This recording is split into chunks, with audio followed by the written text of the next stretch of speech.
rečeš to, da gre za nadzorovan propad te vlade, ker očitno je, da vlada v taki obliki, če bo Janković zmagal, ker ni vprašanje, da pač v taki obliki vlada ne bo več, Ja.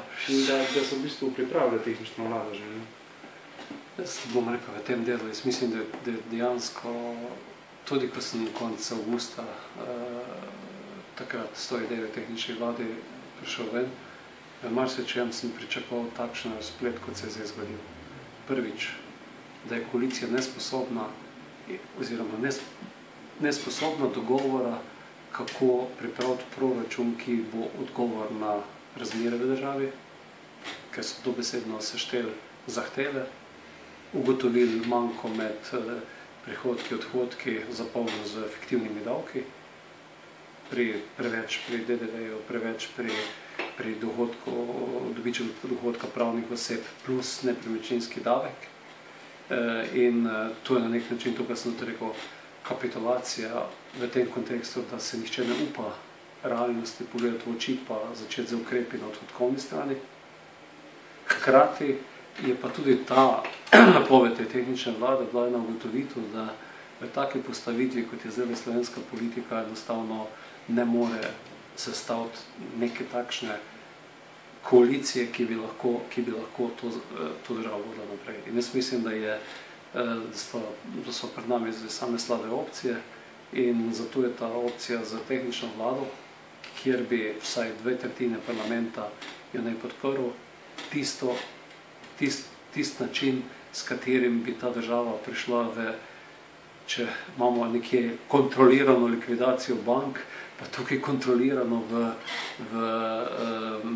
do naslednjih volitev. V tem času pa da speljemo in sprejmemo ukrepe, katere treba narediti. Ker mi imamo tako situacijo, da ukrepe tudi ob eventualnem prihodu trojke bo slovenska politika morala sprejeti ukrepe.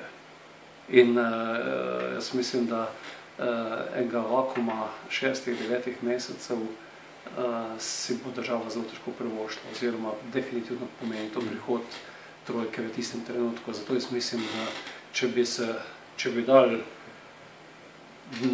na stran te osebne zgodbe, ki so usodno vplivali na januar in na zdaj, pa dali v ospredje državo, je edina opcija, da zberemo ekipo, kateri damo mandat, da skupaj pripravimo ukrepe in pa naredimo to, kar treba narediti. In tukaj se samo potrjuje to zadevo, ker sem takrat ob koncu dopusta, ker so povedali, da enostavno kaj kdo ne bo sprejel, da rabi še en mesec, so sešteli pa to naredili.